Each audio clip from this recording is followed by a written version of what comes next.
Welcome to the Golden Gems podcast. Today we're taking a deep dive into Julian Assange, the 175-year threat, and the legacy of WikiLeaks in 2026. It is good to be back. And, looking at the calendar, this conversation feels unavoidable. We're sitting here in January of 2026. We're coming up on the 20th anniversary of WikiLeaks. Exactly, this October. And if you really listen, there's this very specific, very loud silence coming out of Canberra right now. A heavy silence. It's been, 18 months since that plea deal in Saipan, June 2024? Roughly, yes. And Assange is free. He's home in Australia, but it feels like the world just sort of moved on. It does. The headlines just shifted. The next crisis, the next election. But your research suggests that we haven't actually processed the consequences of that deal. Not even close. We haven't scratched the surface. The world moved on. Sure, attention spans are short. But a gaping wound remains in the body of international journalism. It's what we're calling the Assange precedent. And the whole point of this deep dive isn't to re-argue if he's a hero or a villain. No, that's 2010 thinking. In 2026, we have to do a forensic analysis. What was the cost of his survival? Because the hard reality is the Espionage Act was, for the first time, successfully weaponized against a publisher. So the man survived, but did the principle survive with him? And I really want to dig into that legal precedent because it sounds frankly terrifying for journalism. But to get there, we have to go back, way back. Do the genealogy. You absolutely cannot understand the architecture of WikiLeaks without understanding the nomadic life of Julian Paul Hawkins. Born July 3, 1971 in Townsville, Queensland. Right. His mother, Christine Ann Hawkins, an artist. His father, John Shipton, an anti-war activist. But the name Assange comes from his stepfather, Brett Assange, a theater director. The detail that always gets me, though, isn't the names. It's the movement. Over 30 different towns by the time he was 14. 30 towns by 14. Just think about that. It's a masterclass in transience. So what does that do to a young mind when you have no physical roots, no community? You search for stability somewhere else. You detach from physical geography. For young Assange, that rootlessness meant he came to rely on the only constant he had, the digital ether. The internet became his hometown. The one place that didn't change every few months. In a very literal sense. And by his late teens, he wasn't just living there, he was critiquing its structure. This is where we meet the persona, Mendax. Mendax. It sounds dramatic, but it has a classical root from Horace, doesn't it? Splendide Mendax. Correct. Nobly untruthful, or splendidly false. Which implies a certain morality behind the deception, that to get to a higher truth, sometimes you have to break the rules set by an authority. Precisely. He didn't see hacking as simple vandalism. For him, it was a tool to critique power structures. And you have to understand the context. The late 80s, early 90s Australian hacking scene. The International Subversives. It sounds so much more principled than the cyber warfare we see now. He was running with guys called Trax and Prime Suspect. And they had a rigid code, a very clear one.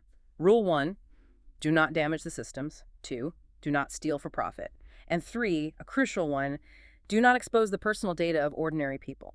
So it was just reconnaissance. It was mapping the architecture of power. Between 87 and 91, he got inside the Pentagon, NASA, Nortel, Citibank, not to crash them, but to see how they were built. But eventually the state is going to hit back. You can't just wander through the Pentagon servers forever. No, you can't. And that leads to the 1991 raid. He was facing 31 counts of hacking.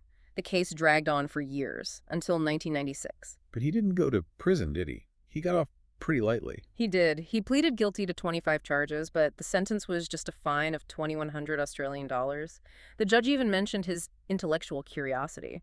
So no malice. But for Assange, that clash with state power must have planted a seed. It planted the seed for the entire philosophy of WikiLeaks. It's where he developed this concept, rubber hose cryptanalysis. I've heard that term. It's a very graphic image. It's the brutal reality that all digital security has a physical weak point, the person with the password. You can have the best encryption in the world, but if someone beats you with a rubber hose, you'll give up the key. Physical force defeats digital security. So Assange realized the only way to truly secure information is to make it mathematically impossible to extract, no matter what violence is applied to the person holding it. The math has to be stronger than the torture. And this leads him to the Cypherpunks. Exactly. The mailing lists. Yeah. People like Timothy C. May, Eric Hughes, the legends of cryptography. He just immerses himself in this world. And he starts writing these foundational essays, like Conspiracy as Governance. It's dense stuff, but it feels like the blueprint for what came next. It is the source code for WikiLeaks. The core argument is that unjust regimes are, by their nature, conspiracies. They rely on secret communications to maintain power over their own people. So if you disrupt that secrecy, You disrupt their ability to function, you induce a kind of cognitive decline in the regime, you make it paranoid, you raise the cost of keeping secrets. and WikiLeaks, launched in 2006, was the machine built to do exactly that. A stateless digital entity, using Swedish and Belgian press laws for protection, designed specifically to bypass traditional media gatekeepers and strip power of its privacy. And it worked. But it was still pretty niche for a few years, right? A tool for activists, for geeks. Yeah. Until April 5th, 2010. Collateral Murder. I remember seeing that footage for the first time. I think everyone does. The Apache helicopter video from Baghdad. It wasn't just what you saw, it was what you heard. It changed everything. Call sign Crazy Horse 18, the killing of over a dozen people, including 2 Reuters journalists, Namir Noor el-Din and Saeed Shamal. And the pilot sounds so casual. Light them all up, laughing about it. Calling the victims dead bastards, that's the key. It completely stripped away the sanitized, embedded reporter version of the war. Suddenly, you weren't watching a news report. You were looking through the crosshairs of the machine itself. And that made him public enemy number 1. But that was just the start. Then came the data dumps. The data bombardment. The Afghan war logs. The Iraq war logs. Cablegate. Just a staggering amount of information. And the source, Chelsea Manning, an intelligence analyst. Had access to the military's classified network, hundreds of thousands of documents. But the real strategic genius here was Assange's next move. He didn't just dump it online. He partnered with the establishment media, The Guardian, The New York Times, Der Spiegel. He needed their shield. It was a masterstroke. He used their credibility to force the world to pay attention. But that's when the backlash really began, and the attacks shifted very quickly from the content of the leaks to the character of the leaker. The Trap, the Swedish case. August 2010. An arrest warrant for sexual misconduct. And we have to be clear, these were serious allegations that needed a proper investigation. But the legal process was strange. Procedural irregularities, destroying SMS evidence. And a refusal to interview him in the UK, which was standard. Assange's fear was always a chain of extradition, from Sweden to the US. A fear that drove him into the Ecuadorian embassy on June 19, 2012. He walked in as a dissident publisher. He wouldn't walk out for 7 years. Before we get into those embassy years, the glass cage, we have to talk about the work he did while he was confined. Because the story didn't stop in 2010. Absolutely not. That's a huge mistake people make. In 2012, you have the Stratfor leak, the global intelligence files. Exposing the whole private intelligence industry, right? Spying for hire. Exactly. Then in 2013, he publishes secret chapters of the TPP, the Trans-Pacific Partnership, showing how corporate lobbyists were writing international law. This was forensic work. Then came 2016, the DNC emails.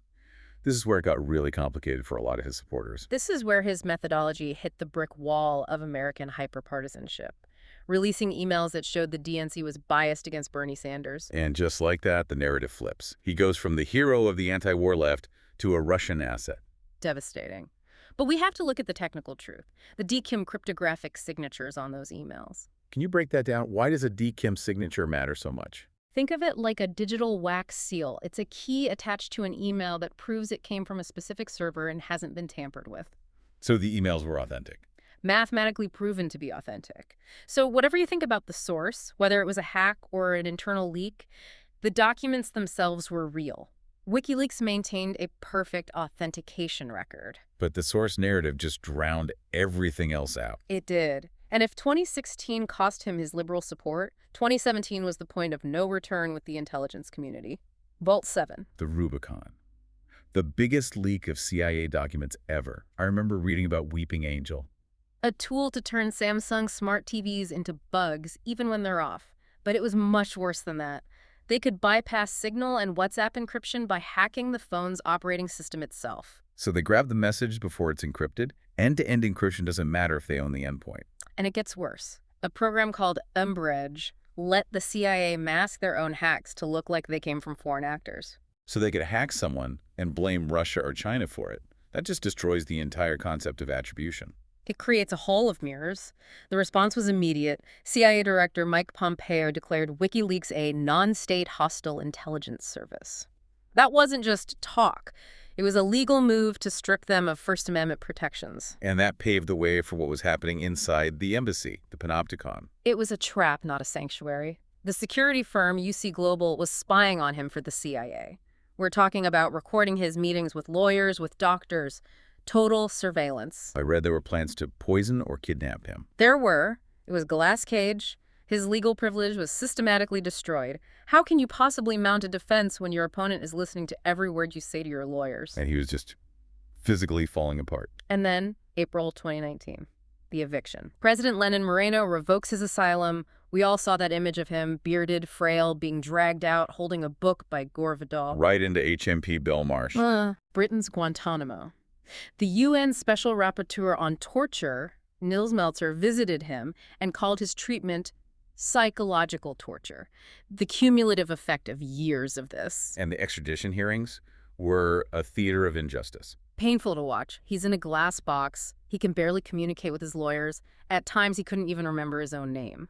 And the indictment hangs over everything. 175 years under the Espionage Act. And this is the point we really have to hammer home. It was the first time the act was being used against a publisher. Exactly, not a spy, a publisher. For the acts of receiving and publishing classified information, that's just called journalism. If that's a crime, then investigative reporting is a crime, full stop. The hearings just dragged on and on. It seemed like the process was the punishment. Until June 24, 2024, suddenly there's a resolution. In Saipan, of all places. Why there? Geography. It's a U.S. territory, so a U.S. court, but it's close to Australia. Assange refused to set foot on the U.S. mainland. And the deal was plead guilty to one conspiracy count under the Espionage Act. And be sentenced to time served, the 62 months he'd already done in Belmarsh. And then you go home. He walked out a free man, landed in Canberra, kissed the tarmac.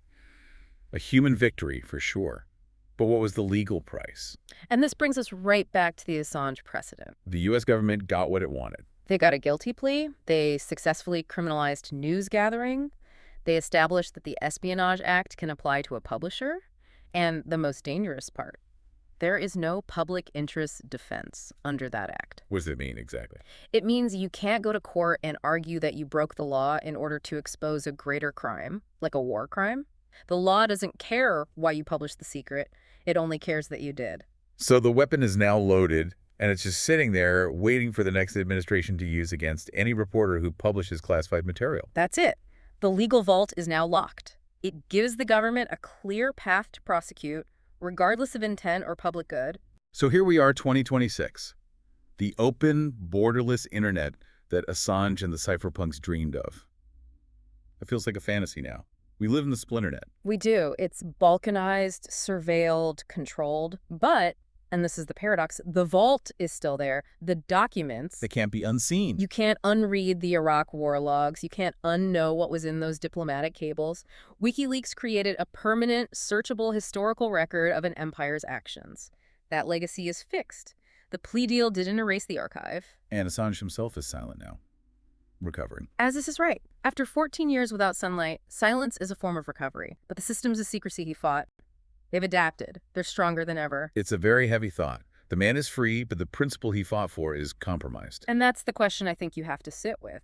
Did the plea deal save the human but kill the principle of journalism? The cell door is open, but the shadow of the Espionage Act now stretches across every single newsroom, and that shadow is not going away.